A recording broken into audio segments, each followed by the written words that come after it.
دلوقتي عندهم التكنولوجي، لو هنعمل التلفزيون هيروح للكمبيوتر يتفرج عليه. لازم يكون في اسلوب انا بسميه اسلوب المشاركه، لان ال7 سنين الاولين اسمه سن التمثيل، فالاولاد بيقلدوا بابا وماما بالظبط، و90% من قيمهم بتتكون، و95% من قيمهم العاطفيه بتتكون. اذا كانش في مشاركه هيبدا يبص ويتفرج لوحده. فلما اقول له شايف الحاجات دي معناها كذا ودي نظامها كذا، وبعدين اخده على طول واديله القوه بتاعتها اللي هي القوه الروحانيه واصلي بيه واعلمه. لما قلت في الاول كلمه القيمه العليا، لو انا عندي قيمه قويه عشان اصلي هصلي. لما بتروح مني يبقى في الحالات دي خليت تركيزي في الماده وفي تحديات الحياه ياخدني بعيد عن الرؤيه، والرؤيه اساسا هي ان انا اكون مرتبط بالله سبحانه وتعالى.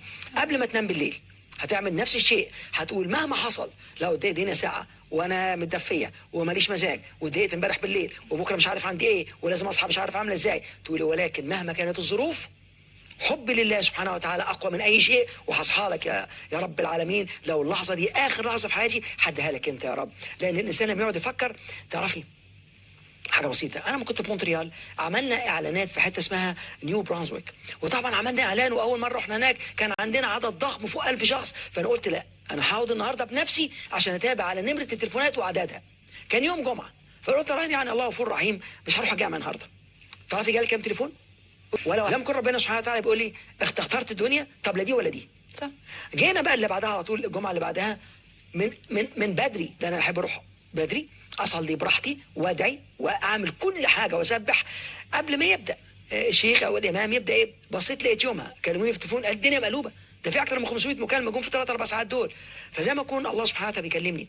فلما بعمل حاجه لمرضات المولى وانا رايح لك، ربنا قال لي لو جيت لي ماشي هاجي لك هروله، انت قولوا لي يا رب انا توكلت عليك وانا بنيه تامه ومرتبطه بيك وبطاعه تامه وباخلاص تام وبوفاء تام، وغمض عينيا اشوف نفسي وانا بتحرك مهما كانت الظروف، وبعدين لو لقيت نفسي متلخبط اسبح.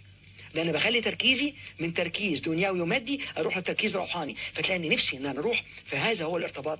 ومش ما تسيبش الصلاه ابدا. فاصبح بيدرك وعنده معنى، والا هيبص لها لوحده ويسال اسئله.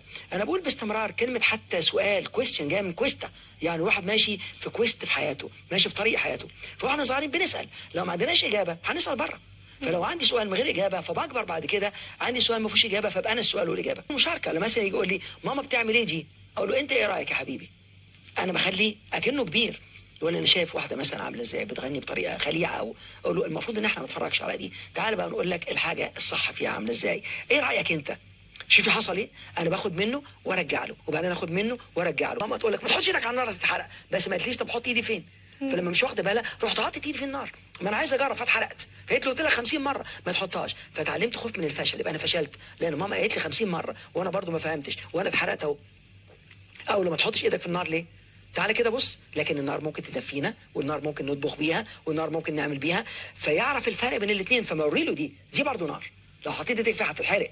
تعالى بص ايه بقى اللي ممكن يكون كويس في التلفزيون، تعالى بص القنوات الحلوه دي، تعالى بص على علمائنا خصوصا ابراهيم الفقي.